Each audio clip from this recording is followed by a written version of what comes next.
No promises. Okay. Who's ready? All ready? Good? Okay. I'm not big on intros, so Eugene offered, but I politely declined. Thank you anyway, Eugene. So thanks everybody for coming. Who knew that this was a technical meetup? Hopefully everybody. Okay, so it's not going to be super technical, but it may be more technical than ones that you've been to in the past. Who would like to see more technical topics and meetups from Data Science Singapore? That's everyone here, not surprising. How many of you have given or have offered to give a technical talk here? Oh. So hand. Thank you, yay. Now we see the problem. Who's going to give these technical talks if it's not us? Because it's quite hard to find technical speakers, right? Super hard. So, I'm sure you know some stuff that we would all be interested to learn. I'm positive of it. I'm really sure. So if you want to see more technical talks, it's up to us to give these talks. So please, if you have some topic that you think is interesting, that's technical, talk to Eugene, where's Kaishen? So talk to Kaishen, talk to whoever, somebody, anybody. Just shout around and say, I have this technical thing that I want to talk about. When can you give me a slot? And I'm sure they'll probably be very happy to do it. So just a bit of preliminary. If you want to see more tech talks, please volunteer to give tech talks. Next steps. Today, I'm going to talk a little bit about data processing on laptops, because that's what I like to do. I don't like clusters. I'll go on the record saying that. I'm on video. So I'm on video saying I don't like clusters. I'm not a big fan of Spark. I'm not a big fan of Hadoop.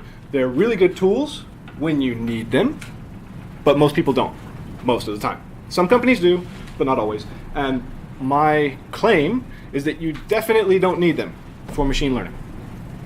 Do not. You might need them for pre-processing of data, but for actual machine learning tasks, it's very unlikely that you need them. So that's me. That's my, can you read that? Is it small? It's kind of small. You can find me on Twitter, Drake, and my website as well. So if you're on Twitter and you think what I'm saying is like really awesome, you're like, this guy, he's cool. Drake, #hacker. If you are on Twitter and you think this guy's nuts, he's crazy, and I don't even know how he got the position to talk to us. Drake, thought leader. No one else will know, but we will know. Like, this is a nice voting mechanism. And this is not mine, by the way. I stole this from Josh Wills, who was formerly with Cloudera, now at Slack. So, hacker, good. Thought leader. So these are my claims. These are important. The RAM that you can get in a machine is growing faster than the data that you need to process. This is an important one.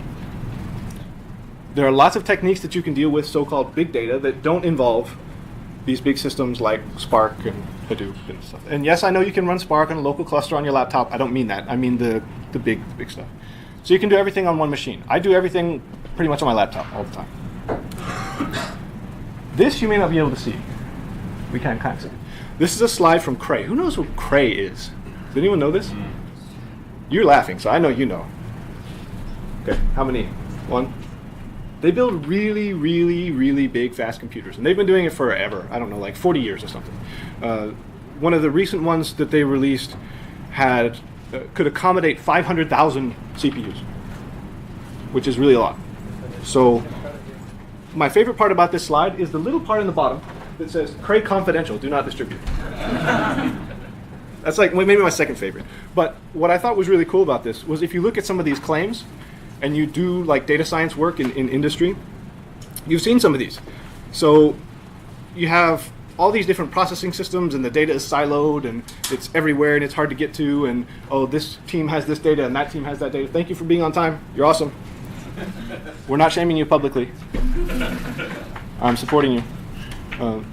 But this is like part of the problem, is that companies and teams set up these big systems. And I'm not saying Cray is doing the wrong thing here. They're actually marketing some pretty cool stuff, but their slide is really indicative of some of the problems. So you get this big, huge cluster thing for your data prep ETL. Then you get your stream processing system, maybe, which is like Storm or Samsa or whatever. I don't even know how many there are now. I think Twitter they're releasing some like every few months.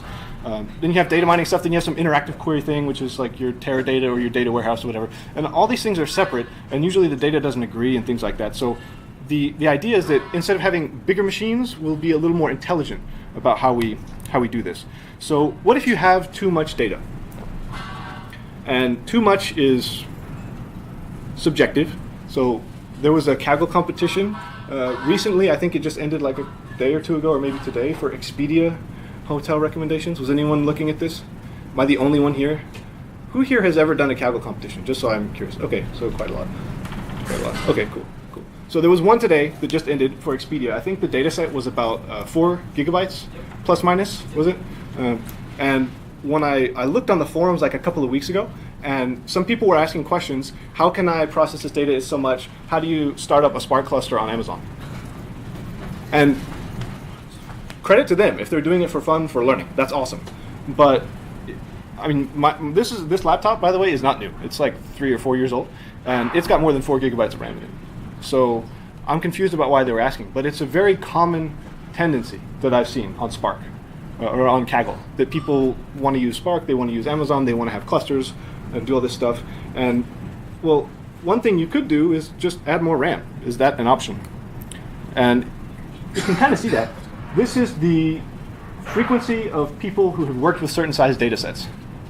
And if you look at it, I mean, 10 megabytes is like Excel size, so that's no problem. There are some people that have worked with like 10 terabytes or 1 petabyte, but it's not common. So if you chop out like the top 10% and the bottom 10% that are kind of skewing this, and then you kind of run a regression line through it, you get basically that there's a 20% year-on-year increase in size of data set that people are working with. So it's not like massive, right? It's not like the data sets we're dealing with for machine learning stuff are doubling every few years. And this source is from KD Nugget's poll. So in fair interest of full disclosure, there could be some sampling bias here. The people who are actually responding to these polls and surveys, something to keep in mind, but maybe it's representative. So let's say that data sets are going up 20% year on year. This is the progression and availability of RAM on Amazon EC2 instances, which you can now get a 2 terabyte EC2 instance.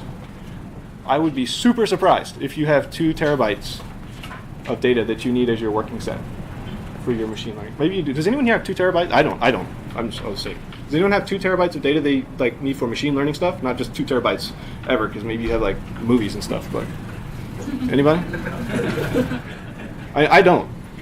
And I know some companies that have, but it's not that common. Right? Maybe you have like 2 terabytes of logs that you need to process into something that's usable to do machine learning. But usually it's not a huge need where you have 2 terabytes of data. And I put this note on here because I think it's cool.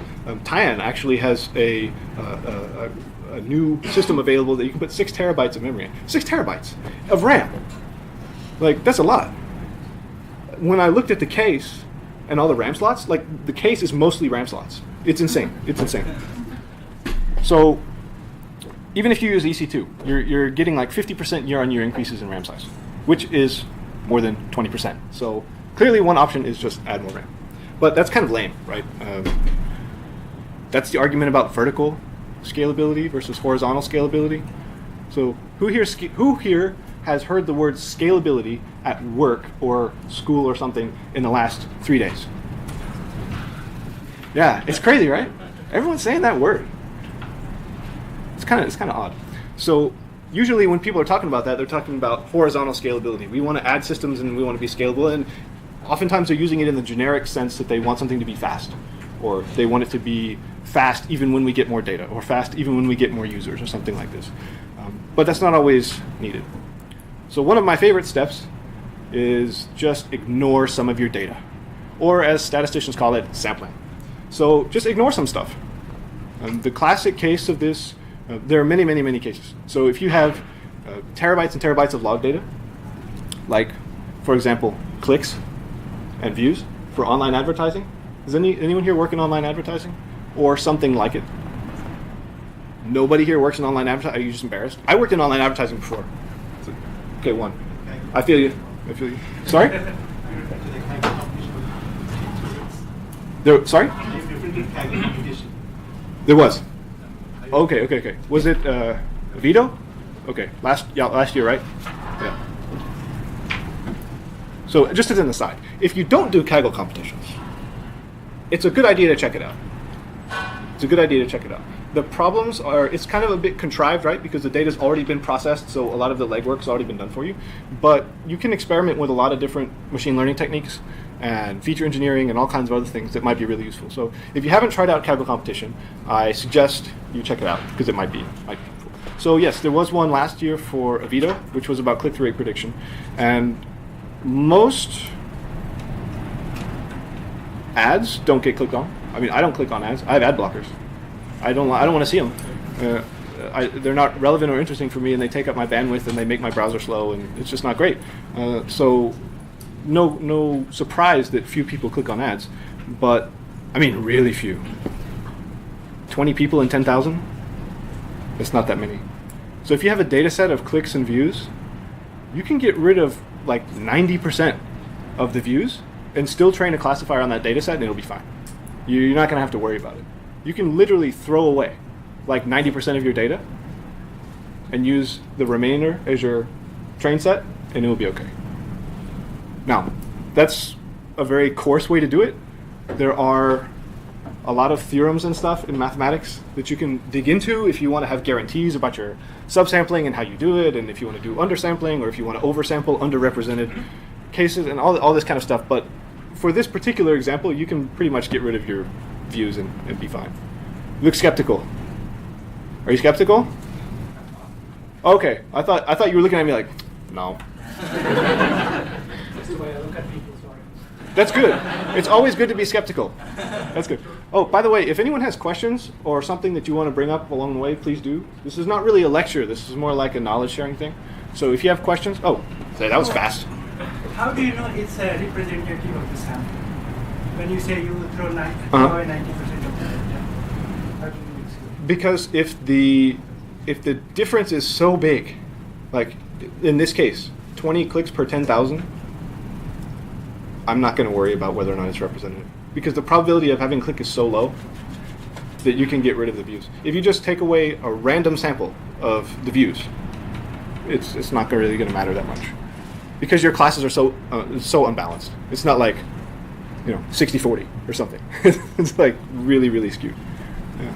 So you mean we sample only the click data? No, I mean take 90% of the views, or a lot. I mean, I don't know what makes sense in a particular case. So it's case by case, right? But take a big chunk of the views and just ignore them. Just pretend like they never were in your train set to begin with. Seems weird, right? Like, who would ignore data, right? Why would you do that? Statisticians have been doing it for 300 years. They're experts in how to ignore data effectively. Yeah, but they have this... Actually, they do it backwards. They start with the ignore part thing, but same idea. Yeah, they use a sampling technique so that they make sure that it's the representative of the whole population. They just don't throw away the data. Well, your population of people that click is so small that you can get rid of 90% of the views, and the chances that you're going to have any unless you have maybe you have something weird like you only have 2 features in your whole data set, and I don't know, there could be some contrived pathological example where it wouldn't make sense, but in general you can do this and it's not a problem. If you just take some uniform sample of the highly the much bigger class, it's not going to have any effect on the accuracy of your classifier, assuming that you're doing some kind of classification problem, which the ad click problem is a classification problem. Yeah. If you want to learn more about sampling, though, there's a lot of cool stuff, especially in the literature, if you want to look on it. There are many, many papers on how to do effective sampling if you want to get mathematical guarantees on it. So you can do that, but I didn't go into that today. Sorry. I'm sorry, I'm skeptical just because I think you skew the distribution quite severely the other way. These are rare events, essentially. So you're taking downsampling a data set with rare events. No, not the whole data set. I'm not saying okay. Two things. Subsample. One, if you downsample the whole data set uniformly, the chances that you're going to downsample a click is basically 0. Do you agree? Yes. Okay, so wait. That was only my first claim. Yeah, okay. So claim number 1, even if you took the whole data set and just randomly threw away like X%, the chances are extremely high that you would only be throwing away views. So that's claim 1. Claim 2, I'm not actually talking about doing that. What I'm talking about is just take your views and then get rid of those. What's the difference? Not really much, but you get some guarantees that you're not throwing away clicks. So views you mean non-clicks? Yeah, non-clicks. Non-clicks. Views. Yes, sorry. Yeah. Non-clicks. Yeah. Okay. Yeah. So in this kind of problem, for anyone who's worked on it, usually you have tons and tons and tons of views. So you can think of them as training examples with label 0, and then you have very, very few clicks, which are training examples with label 1. And you can get rid of most of those training examples with label 0, and you'll have no negative impact on the accuracy of your classifier. Sounds weird, right? Yeah. Super true. Super You have a true. theorem? Sorry? You have a theorem or Not in this talk, but we can talk about it afterwards if you like. Yeah. Okay, so one option, get more RAM, but that's kind of like cheating, right? Another option, sampling, which can be done in a lot of ways, as we just talked. You can do uniform sampling, but basically anytime you have a classification problem with really unbalanced classes, there are ways that you can cut down on the data volume and still, in fact, it can improve the accuracy of your classifier. Because depending on what kind of metric you're using for success for your classifier, if you have this problem, you can make a really good classifier that just always says no click. It would be right, whatever, like 99.99, like it would be right all the time, basically. So you have to be a bit careful about how you're structuring these problems, but in general, you can get rid of data. So sampling, that's one option. But what if we don't want to do those two things? Let's say we want to deal with data sets of arbitrary size. We don't know how big they are. And we have constraints on hardware. So let's say we only want to do data sets of arbitrary size on this 4-year-old MacBook Air. So what do you do? One, you have to stop thinking in terms of data set and start thinking in terms of records, because you're not going to fit your data set, whatever it is, in your RAM. Like, assume it's size infinity, gigabytes or something. So you have to start thinking about records. And you may not know exactly which features are coming in on this data set. So you need a way to do feature extraction on a per record basis. So this is the part where I'm going to ask, does everyone understand what I mean by feature extraction on a per record basis? Okay, so if you have, so you get a CSV file. It's got 5 columns, right? You have, let's say, 5 features. But that's kind of a nice example, and you don't always have that. Sometimes people push data into the system, and maybe it has 5 features, or maybe it has 7 features, or maybe it has 10 features, or maybe it has 5,000 features. What do you do in this case? Because you don't know in advance what's in the data necessarily, right? Because it's of infinite size. So there could be other things in there that you haven't seen before. So you need a way to deal with features that you haven't seen. And the way that you deal with it can't depend on any other records. So if I get a training example, the way I deal with the features should only depend on that particular training example. So basically that's the case where you can only fit one record in memory, which is not true usually, but it's good for our purposes. Does that make sense? Because if you need to see the next 5 million training examples to figure out what the features are, maybe you can't fit that in your memory. So you need a way to extract features that only depend on one record at a time. That's what I mean by stateless. So you're not keeping the state of feature extraction. Make sense? So where do we find such kind of data? What do you mean? I mean, what kind of data fits this description? What kind of data? Generally, we see like some like 5 feature or number of features are constant, but you are saying that every record might have different number of features. So what kind of data has this kind of profile? The favorite example I've seen is also the one that I like the least, which is anything that's in JSON. Sorry, I just don't like JSON. It's really nasty. It's like, you can I saw that there was a funny picture one time that somebody said, oh, I had big data and then I converted it to XML and now I have even bigger data. It's like, it's true. Has anyone ever converted JSON data just to CSV? You save like a lot of space, right? Just because you don't have the keys and stuff. Anyway, if you're dealing with JSON data, you don't always get all keys in every record.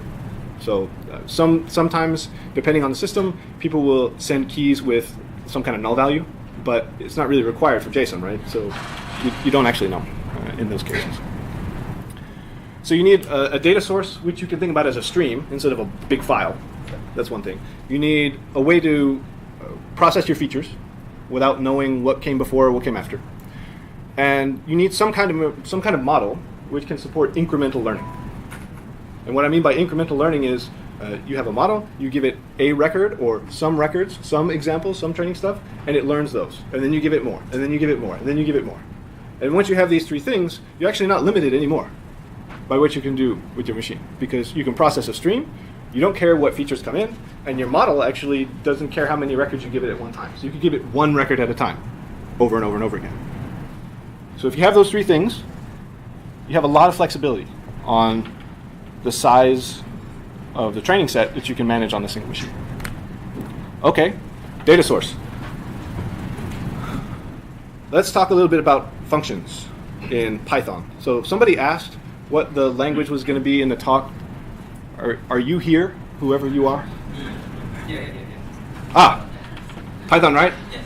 Python. Yes, thanks. It's going to change. It was a trick. No. Okay, so functions and generators. Is anyone comfortable with the difference between a function and a generator in Python? Let me try this a different way. Raise your hand if you have ever written a Python function. And raise your hand if you've ever written a Python generator. See, that worked a lot better. That worked a lot better. Okay, so I'm going to take that to, I'm going to assume then that not everyone's comfortable with generators, which is cool. It's like a function, except when you call it, it doesn't go away at the end. It sort of hangs out, and it keeps the state. Keeps the state. So if you have a generator that's like incrementing a number, every time you call it, it will increment a number. And it will return the next one. It will return 2, and then 3, and then 4. Because it's keeping the state instead of just returning a value and terminating. Which is kind of convenient, because then you can make a generator that reads lines from a CSV file. And every time you call it, you will just get the next line from your file. So now we have a data stream. It's magic. It's really cool. So I use this all the time. This is actually, I think this might be, this is code, maybe from the Criteo competition that Kaggle did a while ago. I don't know if they've done more than one. But I use this stuff all the time. So if you have a CSV file, you just give it the path and how many columns are in the file, and magically you now have a stream of data. So you already fixed problem 1, right? You transformed your problem into, I need to load this big file into RAM, to I'm going to process this line by line. Or, for people like pandas, there's a chunk size argument to read CSV. Who knew that? Not so many. That's it. Why are you laughing? Yeah. Okay, so a couple people knew, but not that many. So, did anyone here use pandas? I do. Sometimes. Okay, some people. So, for anyone, so let me rephrase. Who hasn't used pandas before? Okay, cool. So, pandas is a very convenient library for Python. It has all kinds of nice stuff in it. If you've never used it before, I highly suggest you check it out, because it will make your life much easier if you're working with data. And one of the things you can do with it is you can read in CSV files, which is very nice. And if you can't read the whole file, you can supply this chunk size argument, and it will just read in that many lines. So it's kind of the same thing that we did, except instead of reading one line at a time, it's reading many lines at a time. And then you can do something with whatever that chunk is. Okay, so we got our streaming part. Did we start right at 7? This is about to get intense. Okay, feature extraction. Has anyone heard of the hashing trick? I love things in machine learning that are called the whatever trick. Makes it seem so fancy.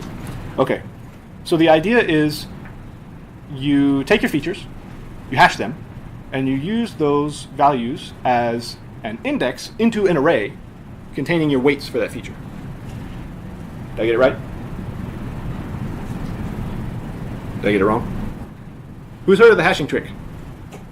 Did I get it right? Okay, cool. That's the other thing. If I say something you think it's just totally crazy, I'm depending on you to tell me that it's totally crazy. So now you have a way where you can get in features. You don't know what they are. You get an index into an array, and then you can have weights for that feature in your array of weights. Now you can also do a nice trick with this that we'll talk about later. But this is what gives you the ability to deal with arbitrary features in your data set.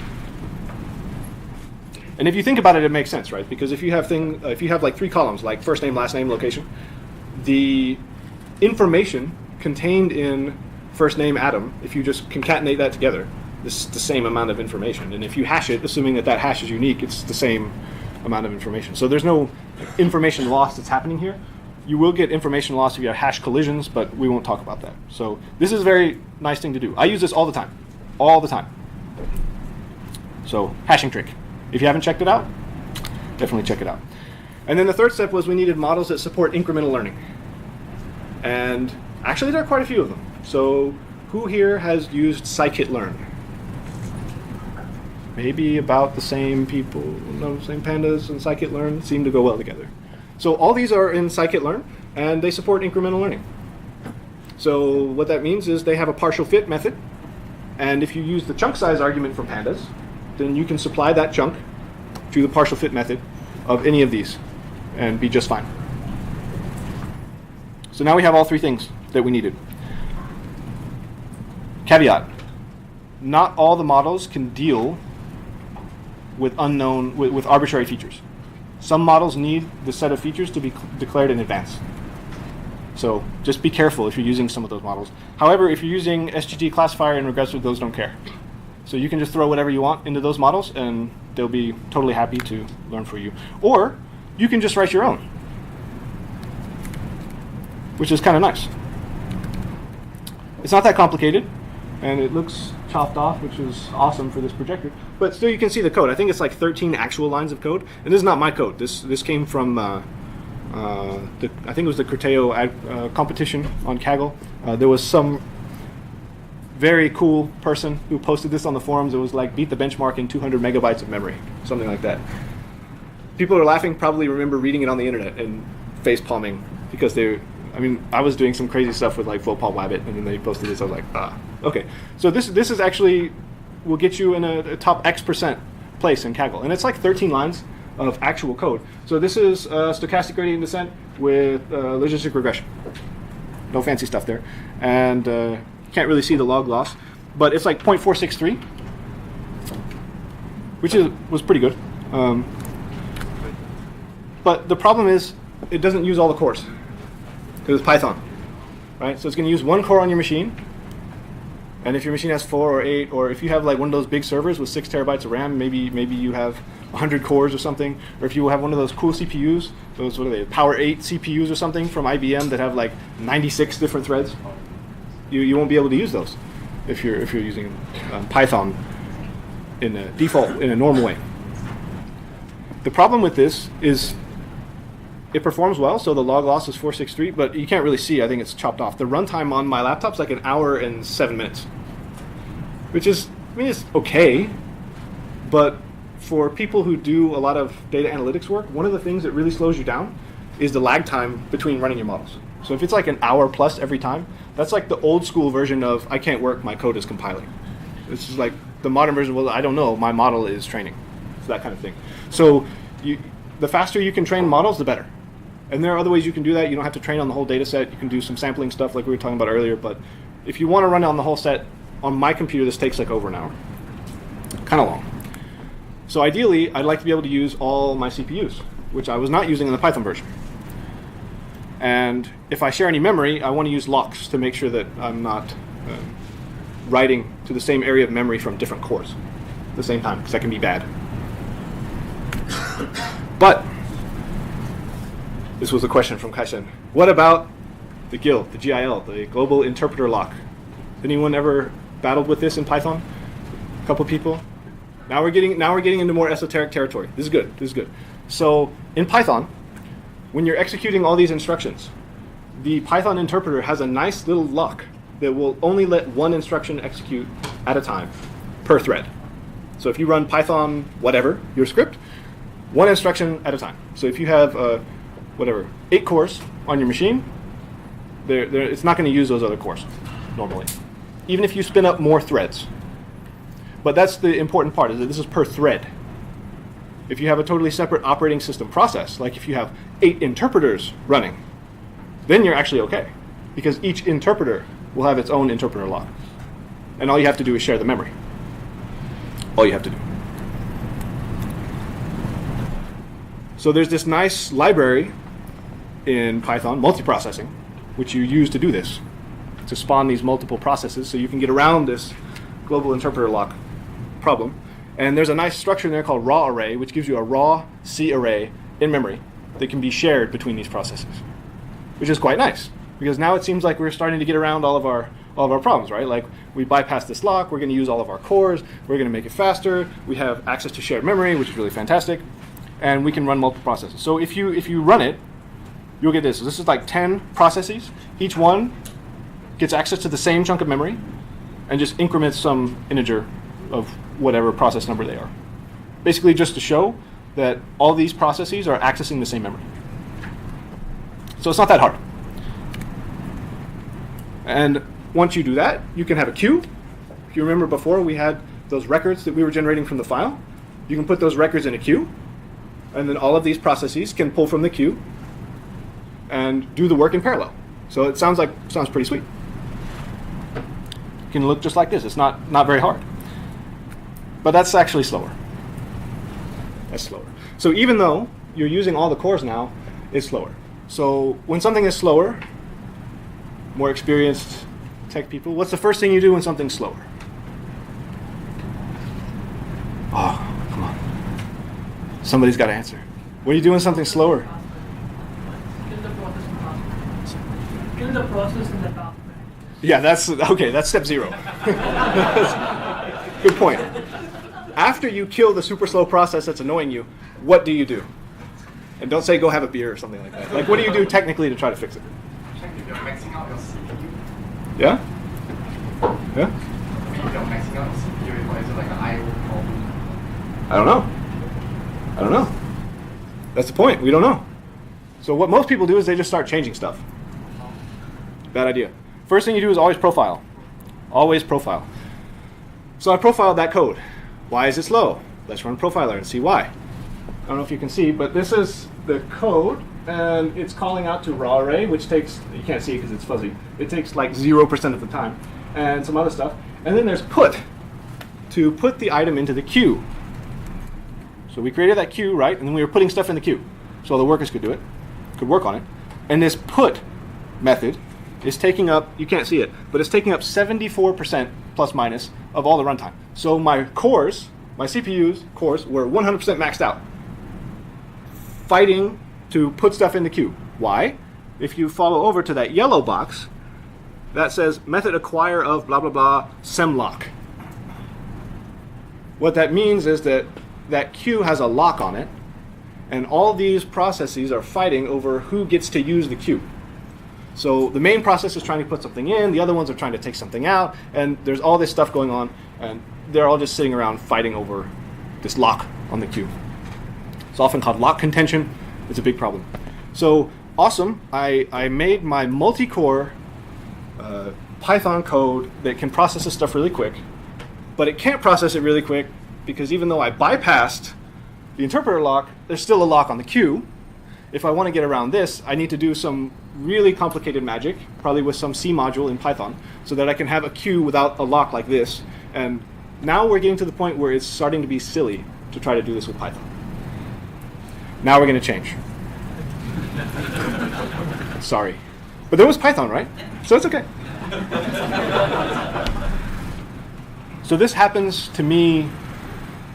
It's not unusual that this happens when I'm helping companies.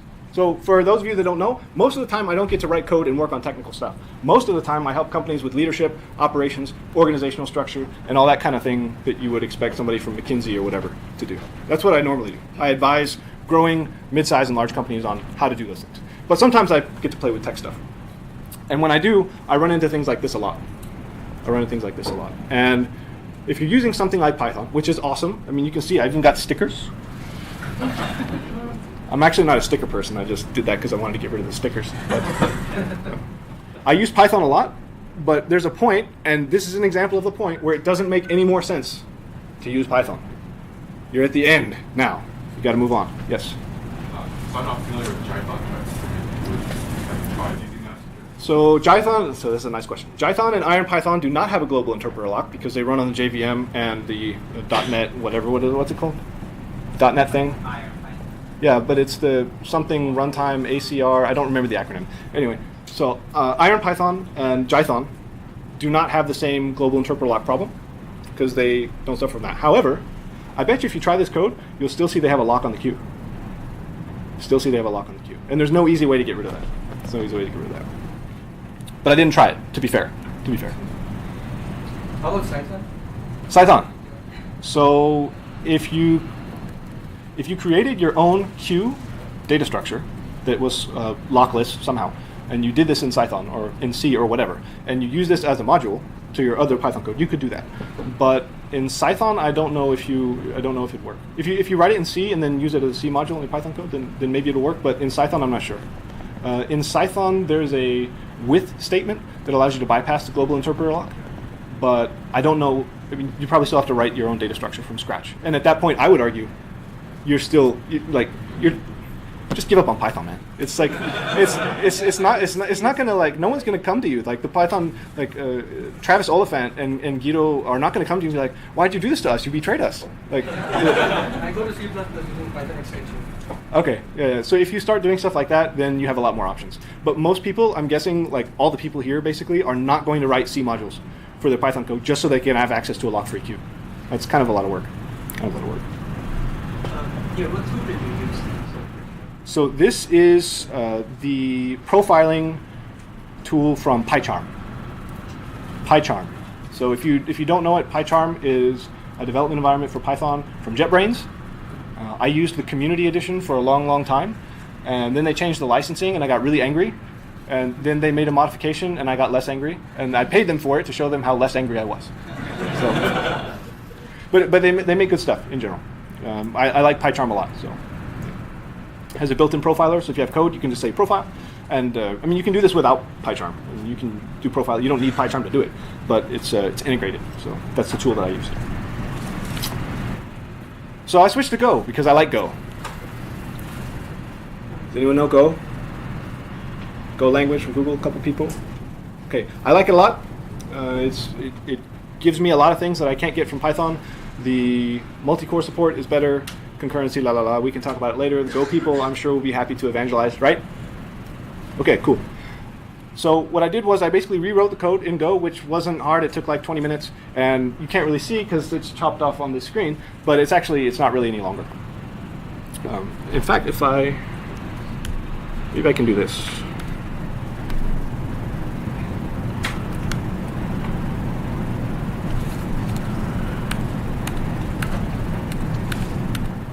Yeah, I don't know why it got cut off. Okay. We'll manage. So I rewrote in Go, and I started with the base case, no concurrency, just one core. So same as the Python version, basically. I read one record from the file, do the machine learning stuff, blah, blah, go on. So this was the Python version, this was the Go version. They're not that different, but man, was it faster. Man, was it faster. So just switching from Python to Go dropped the runtime to like 8 minutes, which is already not bad. I mean, you can, with 8 minutes, like an 8-minute cycle time to train a model is pretty okay. I think this is about 12 gigabytes of data. I don't remember exactly, but plus minus. So it's not bad. So with 20 minutes of effort in doing this in Go instead of Python, I've shaved out quite a bit of time. So we're on a good path. So same data set, still my small 4-year-old laptop, 8 minutes. Okay. But actually, we wanted to use all the cores. That was the original idea. Like, there are 3 other cores on my machine that could be used. So that's pretty easy to do in Go because it's kind of built in. You can just, if you want to have 1 worker, that's fine. If you want to have 4 workers, that's also fine. And if you want to have 4 workers, that's what it looks like. You just make a for loop that goes up to 4, and which is actually kind of hard to. You make a for loop that increments to the number 4, and then you can have 4 workers on your machine at the same time, all using the same data. It's all very nice. So So Go Yeah. is it still scripting or is it not scripting? it is a compiled language. Yeah, but even if you ran that code with PyPy, it's still not that fast. Yeah, because I'm also a big fan of PyPy. That's my like sneak tool that I use when my Python's just too slow. I try PyPy. So if you guys don't know PyPy, it's a JIT for Python.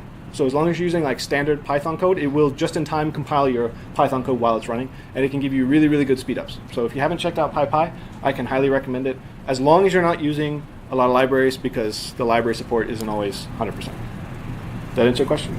Cool. So this is the idea. We want to use all the cores. Huh? The 1 hour to 8 minutes just now was also on a single core. Sorry? The version from Python to Go, the Go version just now was also on a single core. Yeah, it's exactly the same thing. And so which part of the code is got speed up like the most?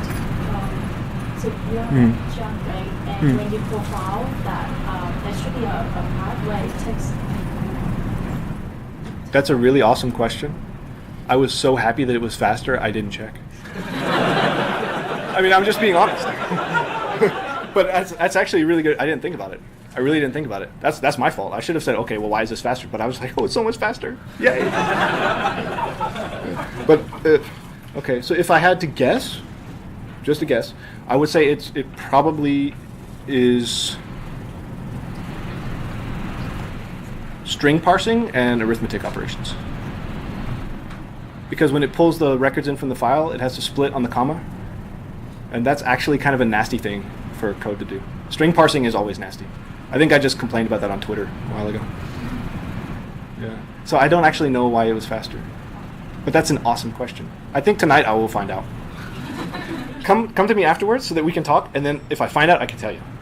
Okay, cool. Because now I'm curious. I can't believe I didn't think of that. Oh, well, okay. Sorry, was there another question? I was just going to get you to repeat your question. Oh, so the question, which was awesome, was why was it faster? Which, if you think about it, is a very good question. And the answer that I gave was, I was so happy that it was faster, I didn't check why it was faster. That's my fault. But the follow-up was, I'm going to check why it's faster, because I also want to know now why it was faster. But yes, it went from 1 hour and 6 minutes to about 8 minutes. Because my fault. I don't know. I'll find out. Okay, so this was the idea. We want to use all the cores that we have, which is very easy to do in Go. It's not so easy to do in Python for the reasons we already discussed. You can use the multiprocessing module like we talked about, but if you have certain needs for shared memory or queues or something, and you're not spending a lot of time in your CPU, you may not get benefit in the Python world due to lock contention. So that's where we are. So then, our Go version's not really that much faster. So even if we're using all the cores, it's not that much faster. Why? It should be quite a bit faster, right? Going from like 1 core to 4 cores. But that's like what? I don't know. 10%, 9% difference or something like that? Not even? I don't know. Not a lot. And now the math. So I think I said last week there was going to be math in the talk, and I actually took a lot of it out, but there's still some in there, okay? And I'm actually starting to hit the time limit. So I think I got about 3 minutes left. So I'm not going to go too deeply into this, but stochastic gradient descent is ubiquitous for scalable machine learning. I just use that word, scalable. But it's kind of true. Because it's quite fast, it's easy to work with, and in our particular case, we only are operating on 1 record at a time, which is a perfect fit for what we're doing with stochastic gradient descent. And the code that mirrors this math is that. It's when we're updating the weights for our model. The nice part about that is if you think about these updates to this big vector or array or whatever of weights, it's pretty unlikely that 2 cores are going to try to update the same weight at the same time. With some loose assumptions on how sparse the data set is, it's pretty unlikely, right? Because if you have a bajillion features and lots of records, the chances that 2 processes, especially if you only have 4, are going to try to update exactly the same weight at exactly the same time are really, really small. So how can we make this faster and use all of our cores? Well, one option would be that we take the locks off of memory and just let the cores update in a round-robin fashion. Right? And for this, you can leave the cores on. You can leave the locks on, the memory, but just synchronize or kind of structure the way they try to update it so that they're not really fighting over it, but they're sort of updating the memory in an organized way. You can do this. It's a bit faster, but not much. Or you could just ditch the locks. Like, if the chances that you're going to update the same memory location at the same time from 2 different processes are really, really small, then why not just ditch the locks in the first place? Because that's what's slowing you down. Because we basically traded one problem in Python for the same problem in Go. Except instead of the queue, it's locks on the memory. It turns out you can do this, and it's not that big of a deal, and in fact, it can actually be helpful for you. There's a nice paper on it that I'm not going to go into because I'm almost out of time, but I will try to put the slides online, and you can read it. The basic idea is if you have a problem that's sufficiently sparse, who's comfortable with the word sparse in this context? I'm not comfortable with the word sufficient. That's the second question. That's the second question. Sufficient, sparse enough that you don't have a risk. Okay, so for people who haven't run into this before, a good example of sparsity is something like a recommender system in an e-commerce website. You have tons and tons and tons of products and lots of users, but most users have not purchased most products. Right? So if you put this in a big matrix of users and products with ones in the places where users have bought the product, it's going to be mostly zero. Mostly zero. That's a really good example of a sparse problem. So when you're doing stuff like that with machine learning, and you have sufficient sparsity for some nice definition of sufficient, which they talk about in the paper, you actually don't really need the locks, which is cool. So let's take off the locks. Now we go from 8 minutes to 4, which is better. I mean, we didn't need to go down from 8 minutes, right, because it was still pretty good. But we go from 8 to 4, and the original Python was 1 hour and 6 minutes. The multi-core Go with no locks is 355. And one thing that I do is I usually operate in requests per second, or records per second. So when I build systems, I usually don't care about how much data, like how many quintillion zillion bytes or something, or how many terabytes or something. I care about how many requests per second, how many records per second can I push in there. So the Python version is about 11,000. The Go version is about 200,000. Nice. 20 times speed improvement. Plus minus. Plus minus. So on my laptop, this is perfectly doable now. Like, you can give me twice as much data. I'm still happy. It's no problem. It's no problem. And, to be fair, there's still locks in here. The Go version, do I have it in here? The code's not in there. So in the Go version, there's something called a channel in Go, which is the same as a queue. And a channel in Go actually has a lock on it. So even though the Go version is still using some locks in some places, it's still way, way faster. Way, way faster. So if you have a laptop, even if it's a 4-year-old laptop that doesn't have too much memory and maybe only 4 cores like mine, you can still do quite a lot in terms of data analysis. You don't need a cluster. You don't need to worry about Spark. You don't need to try to figure out how you're going to pay for AWS stuff. I see people doing this too on Kaggle, like how I spent $2,000 last month on Amazon. What? Wow. Wow. Why? 200,000 per second on my old MacBook. What? You know how much? Oh. Wow. Okay. So you don't need all that. You can get by just fine on a small machine, processing as much data as you want. So I'm happy to take any other questions you have. What about the library support of Go? It's not that. Do you have a specific concern? Like, is there a library that you need that's not there? Python we can use pandas, for visualization, everything is libraries. What about the Go? You mean for like exploratory data analysis specifically, or? So there are tons and tons of libraries for Go. I guess that's the first point. The other point that I would make is for me. So for the way I typically work, I do a lot of exploratory analysis in Python, and when I'm actually ready to build something, then I do it in Go. So Python for me is an exploratory tool most of the time. Sometimes I actually use it for things that are in production or bigger projects, but most of the time for me, it's a tool that I just use for exploratory analysis. Like you said, for the library support. It's got pandas, it's got NumPy, it's got all these things. There are some things like that for Go, but it's not a tool that's been focused on data analysis like Python has been recently. I mean, it's kind of the same as if you, so NumPy's been around for a while, but Pandas is not that old. I mean, I don't know. Does anyone know when Pandas was released? It can't be more than like 6-7 years, right?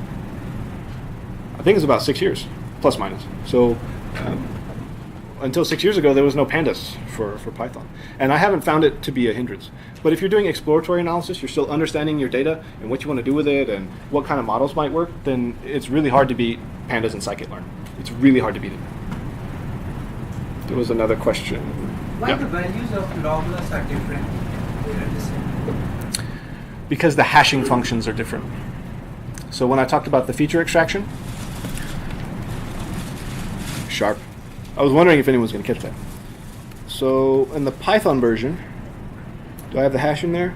Yeah. So code line 1, 2, 3, index equals int value, la la la la, weakest hash ever. That's not my comment, by the way, but I think it's a good one. So that hashing function is different from the Go one. Where is it? Yeah, in the Go one, I wrote my own hashing function. So since the hashing functions are different, the weight increments might be slightly different. So that's one reason why the log loss might be different. However, I will call attention to the fact that it's better. So it's basically the same, right? It's 4, 5, 4, 6. It's not that much different. Ranking wise, like how many places we get Ranking wise, in Kaggle? this will, I mean, in Kaggle, 0.01 will take you from 10,000th place to first place. Roughly. People are laughing, get it? The Kaggle joke. Yeah. So the thing with Kaggle is I never play to win with Kaggle, ever. Because you will lose large chunks of your life trying to do that. Like, you'll probably have more fun playing World of Warcraft or something.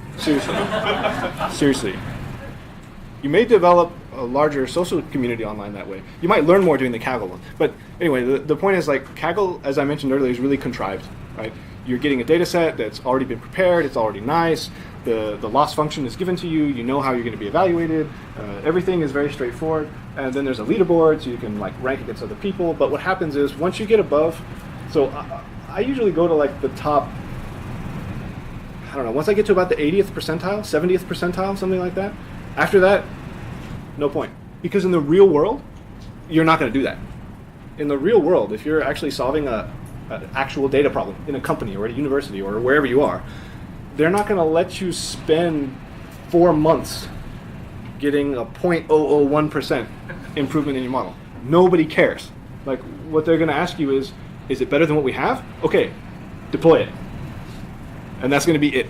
Maybe you do another version or something like that, but you're not going to spend like a long time. So what would be the ranking change on Kaggle? A lot. What would be the ranking change in the real world? Nobody would care. Usually, unless you're like UPS, they have some place where they would care for like routing problems. But. So having said that, do you ever build ensemble methods in your work? I'm sorry? Do you ever build ensemble methods for work? Have I built what? I'm sorry. Ensemble methods. Do you ensemble your models for work? Do I ensemble them? Because you mentioned that nobody really cares if you increase by 0.01%, right? And ensembling takes huge amount of time. So are you asking, do I personally do it, or have I seen it done? Are you doing it? No. But I have seen it done.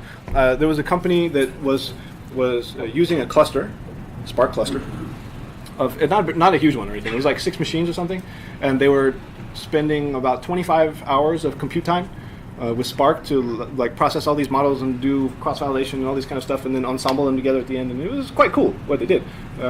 But it was replaced with XGBoost on a small machine that ran in 25 minutes.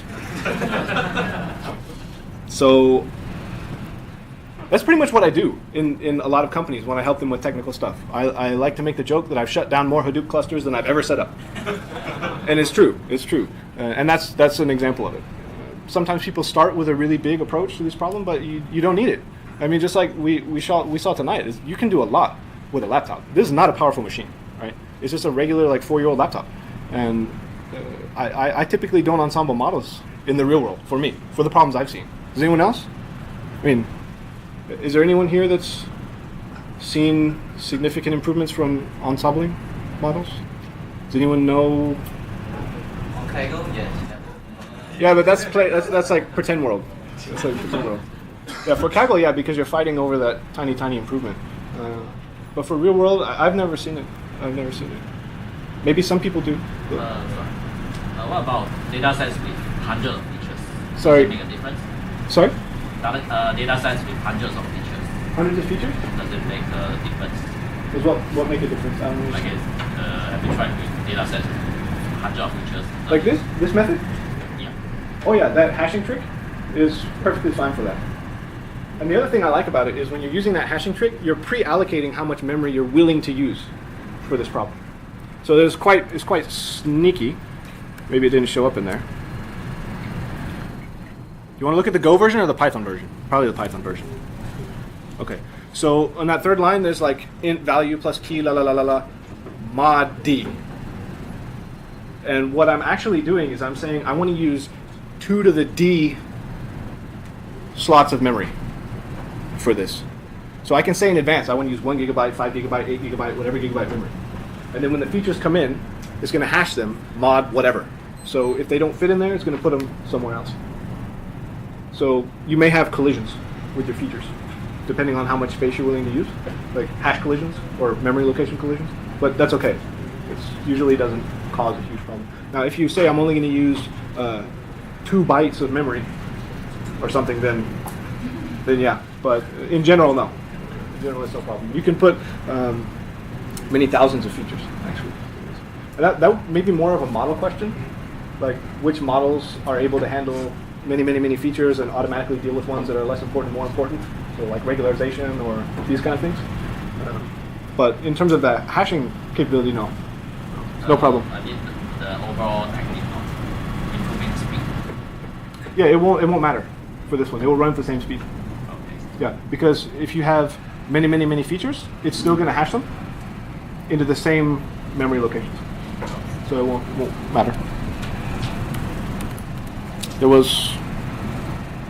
You had a question. No, comment. Like, Oh. on software. Uh-huh. So I do Ensemble at work. And Oh, okay. It tends to work well if the amount of features you have are not from the same data type source. So like maybe you have stuff coming from images and stuff coming from records that are related to images. Uh-huh. So if you just train the base classifier on all the features, it will perform that well. But so you train one type of classifier on the first 1,000, next one on the next 2,000, 2,500, and then you ensemble all different types because you really know that the different features come from different data sources. Then you ensemble that they usually give you better performance. Okay. So one example that I usually have is like you have a deep neural net that produces certain features. It doesn't really make sense if you just throw in like the features extracted from the text associated with that together and then train. So you're basically partitioning your training set, Yeah. and then you're training different models on each partition, and then ensembling them later. Yeah. Okay. And you do that at work? Yeah. Okay. Anyone else do that at work? Oh, be proud, man. Come on. Okay. So a couple people doing ensembling stuff at work. But you have to know what you're doing. It doesn't make Yeah. sense to just throw blindly the ensemble. Yeah, it's not the Kaggle approach where you do an ensemble of 1,000 different models, each one with a tiny different version of some parameter. But it's actually, I mean, it's ensemble, but you're really kind of doing some kind of model selection by hand for each of those More like partitions. stacking. Sorry? It's more like stacking. Stacking? You're building a bunch of models on different things and then building a model over it that uses those as features. It's not so much ensembling as creating. But you're not using those features, right? You're actually taking the outputs and you're just... Yeah, the pseudo features. Sorry? So it's stacking because they're pseudo features. You actually on the specific model feature. So for example, the really high level idea is that on certain data, because the variety is large enough, right? Certain classifier will be better. Yeah. So then Sorry guys, we're getting a little specific. No. You two, let's talk afterwards. Okay? Cool. Anybody else? So we talk about just removing the lots of memory, right? And assuming that under very rare scenario that two cores try to access exact same memory space, that, will the process die or is it just get the corrupted data out there? So the answer is it depends.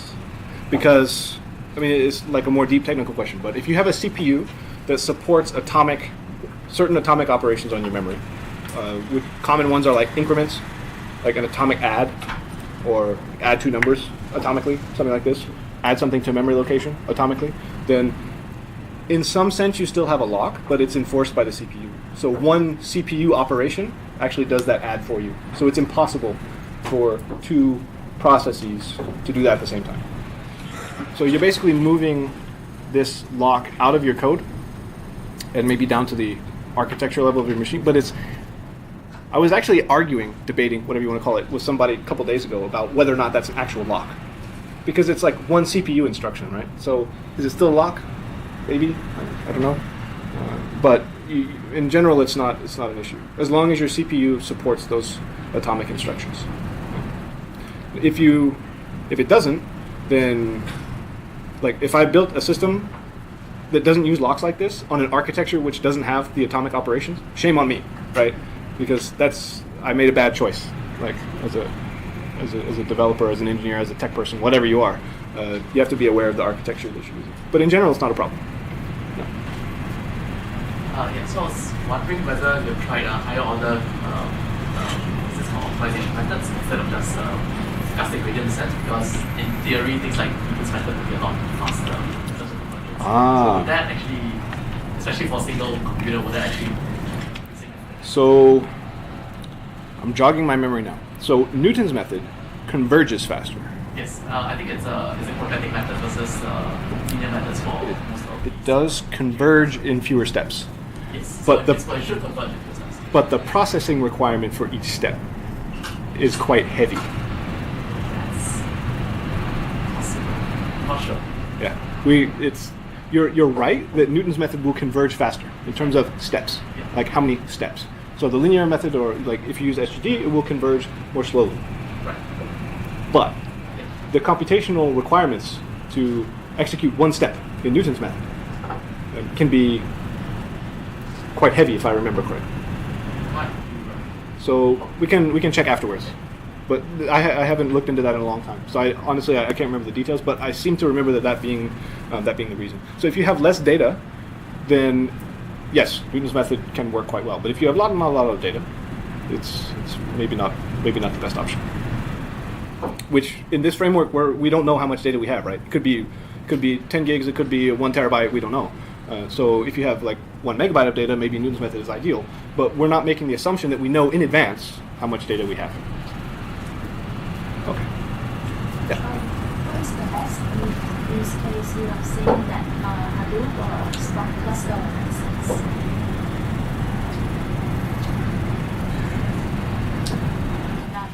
Who laughed? You think I'm gonna say something funny like never makes sense, right? That's not true.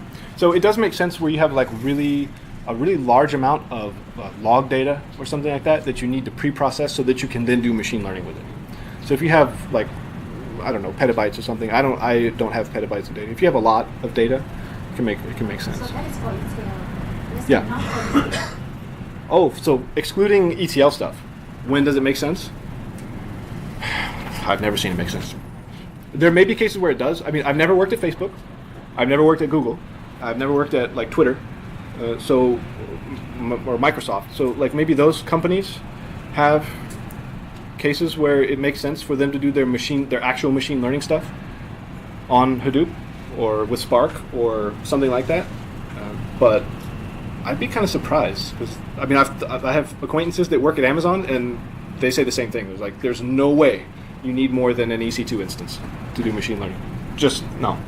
And they were doing image processing, like image recognition stuff, image related machine learning for Amazon.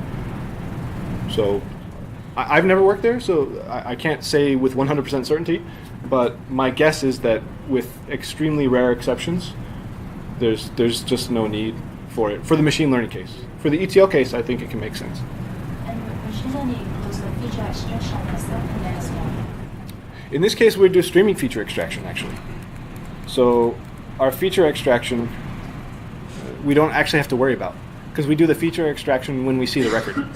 So we're basically doing the hashing like once we get the record. So it's on a per record basis. So in that case, it's not an issue. But I'm not saying there isn't a case. I'm just saying I haven't seen one. Yep. What tools do your data exploration before you do learning? One problem I face is that if I have a lot of data, I only select immediate records that matches certain criteria. It takes really long to go into the database to retrieve the records just to train model. What would you do? So if I'm doing some kind of exploratory stuff, I would just have a sample of the data. I won't try to yeah. Because I'm just trying to understand it, right? Like what kind of features are in there? What does it look like? probably look at some histograms because I love histograms. Those kind of things. I'm not really worried too much about doing a full-scale like model training on it at that point. If I needed to do that, then I probably would use a different tool. But for the exploratory stuff, I use Python, Pandas, and scikit-learn pretty much. Sometimes I'll use PyPy.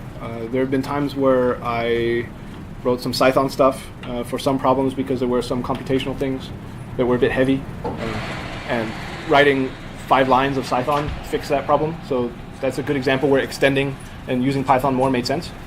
But in general, just the same stuff, the normal PyData stuff. Python, Pandas, scikit-learn. Other questions? Yeah. You say that the bottleneck is usually I'm sorry? the bottleneck is usually the computational part, not the Python.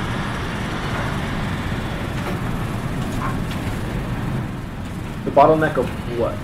In this case? Yes. I mean, it definitely wasn't I/O for me because I'm pulling from SSD, so I'm still fine on I/O. If you have an I/O bottleneck, this is actually a good question. If you have an I/O bottleneck and it's not computational, then the global interpreter lock is not an issue because global interpreter lock is not in effect for I/O and for certain computations that are done like out in CLAN, like so for some NumPy stuff, you don't have to worry about global interpreter lock. If you're doing like a web-based API or something, then you may have more of an I/O bottleneck. But that's kind of a different problem, right? Like what we're describing is how much data can you reasonably process on a small machine. And for that, you pretty much have to discount the possibility that that small machine is, well, discount's not the right word, but on my laptop, I'm not worried about running models, running an HTTP endpoint for my model, right? I'm just pulling the data from disk. But in this case, no, there was no I/O bottleneck. It was all CPU. Other questions? So, I'm curious, what's the lowest configuration machine that you've tried? Oh, this will work on anything. You can do this on a Raspberry Pi. I mean, it's not specific to the machine. What is specific is you have to decide. I won't go back to it, but you have to decide in advance how much memory you want to allocate for the weights, and that's machine dependent. But other than that, this approach in general will work on any machine. Like, you mean in terms of CPU and stuff like that? Yeah, it's not specific. Let's say what you can use Pi or Sorry? something like a robot controller which uses Raspberry Pi or. Yeah. I mean, you can run this on Raspberry Pi if you want. You won't have as much RAM, but that's okay. You just won't have as much space for the weights. Any other questions? Yeah.